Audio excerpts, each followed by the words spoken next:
ये और ध्यान से सुनिए। ये है महाकाल के 1008 दिव्य नाम। हाँ, मैंने काल चक्र को परिवर्तित कर दिया है और अब द्वापर युग का शुभारंभ हो चुका है।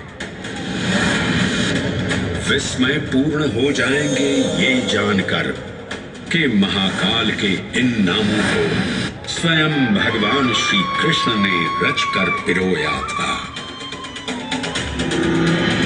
महाकाल सहस्र नामावली की ये अद्भुत रचना उस समय की है जब योगेश्वर कृष्ण, उनके मित्र सुदामा और शेषावतार बलराम ने अवंती नगरी में स्थित सांदीपनी ऋषि के आश्रम में वेदांत दर्शन और शस्त्र विद्या की शिक्षा ग्रहण की थी। कहते हैं कि भगवान श्री कृष्ण को अवंती ने ऐसा मंत्र मुग्ध कर दिया कि यहाँ 64 दिनों तक रुककर उन्होंने 64 विद्याएं और 14 कलाओं का ज्ञान लिया। उज्जैन का संबंध महाभारत से भी जुड़ा हुआ है। इस महान महाकाव्य के वन पर्व में उल्लेख किया गया है कि महाकालेश्वर मंदिर में स्थित कोटि तीर्थ जल का स्पर्श मात्र करने से अश्वमेध यज्ञ के समान फल प्राप्त होता था। और फिर परिवर्तन की इस अनवरत धारा ने एक नई कहानी लिखी। उज्जैन में उदय हुआ मौर्य वंश का। सम्राट बिंदुसार ने अपने पुत्र अशोक को उज्जैन का राज्यपाल बनाया और समय के साथ अशोक के शासनकाल में धम्म का विस्तार हुआ। मौर्य वंश के पश्चात विभिन्न राजवंशों, सम्राटों और नरेशों ने उज्जैन की सेवा की। उनमें से प्रमुख मालवागण और फिर गुप्त वंश ने यहाँ राज कर इसके वैभव में वृद्धि की। उज्जैन ने अपने भव्य तेज से जहाँ महात्माओं और शासकों को आकर्षित किया, वहीं इस नगर पर आतताइयों की दृष्टि भी पड़ी।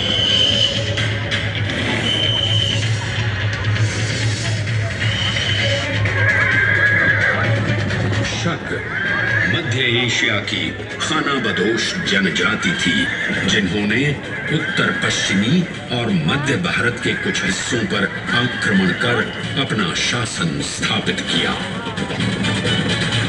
ईसा पूर्व प्रथम शताब्दी में जब भारत शकों के अत्याचार से त्रस्त था, तब उन शकों ने उज्जैन पर भी कब्जा कर लिया और फिर उज्जैन में उदय हुआ एक तेजस्वी योद्धा, महाराज विक्रमादित्य का। एक तरफ शकों का बल तो दूसरी तरफ विक्रमादित्य का अद्वितीय पराक्रम। विक्रमादित्य की तलवार महादेव के तीसरे नेत्र सी चमकी। प्रचंड युद्ध हुआ।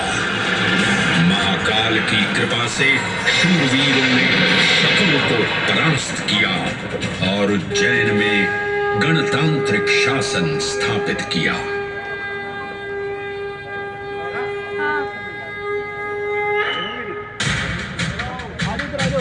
इन्हीं महाबली विक्रमादित्य की राज्यसभा महाकाल मंदिर में ही प्रतिष्ठापित थी। आज भी इस मंदिर की घंटियों में विक्रमादित्य की वीरता और शौर्य की प्रतिध्वनि गुंजायमान होती है। राजा विक्रमादित्य और शकों के मध्य हुए युद्ध ने उज्जैन को काल चक्र से अभिन्न रूप से जोड़ दिया, क्योंकि जिस दिन उनको विजय प्राप्त हुई उस गौरवशाली उपलब्धि के सम्मान में एक नवीन पंचांग का शुभारंभ किया गया, विक्रम संवत पंचांग। आज भी कई हिंदू पर्व और धार्मिक अनुष्ठान विक्रम संवत पर आधारित हैं।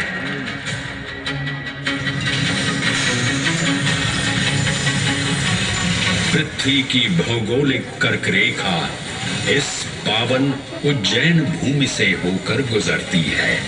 लगभग 300 वर्ष पूर्व उज्जैन विश्व समय का प्रमुख संदर्भ बिंदु था। यही कारण है कि उज्जैन की वेदशाला में वराहमिहिर, आदित्य दास, ब्रह्मगुप्त, आर्यभट्ट और भास्कराचार्य जैसे महान विद्वान अनुसंधान और अध्ययन में तल्लीन रहते थे। खगोल शास्त्र का केंद्र, महाकालेश्वर का आवास,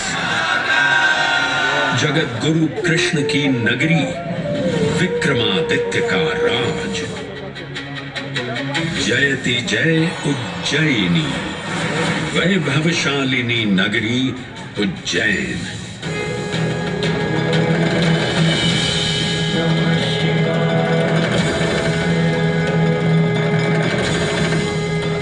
श्वासों को शिव मंत्र से अलंकृत कर, मन को भाव की गंगा से निर्मल कर, जो भी उज्जैन में महादेव की शरण लेता है उसका कल्याण होना निश्चित है। आज सुनी सबने गाथा महाकाल की, दर्शन जिनके दुर्लभ हैं, नमन करे जिन्हें काल भी, चरण में जिनके है बसा। ये समस्त संसार कभी नहीं देखा होगा धरती पर ऐसा चमत्कार।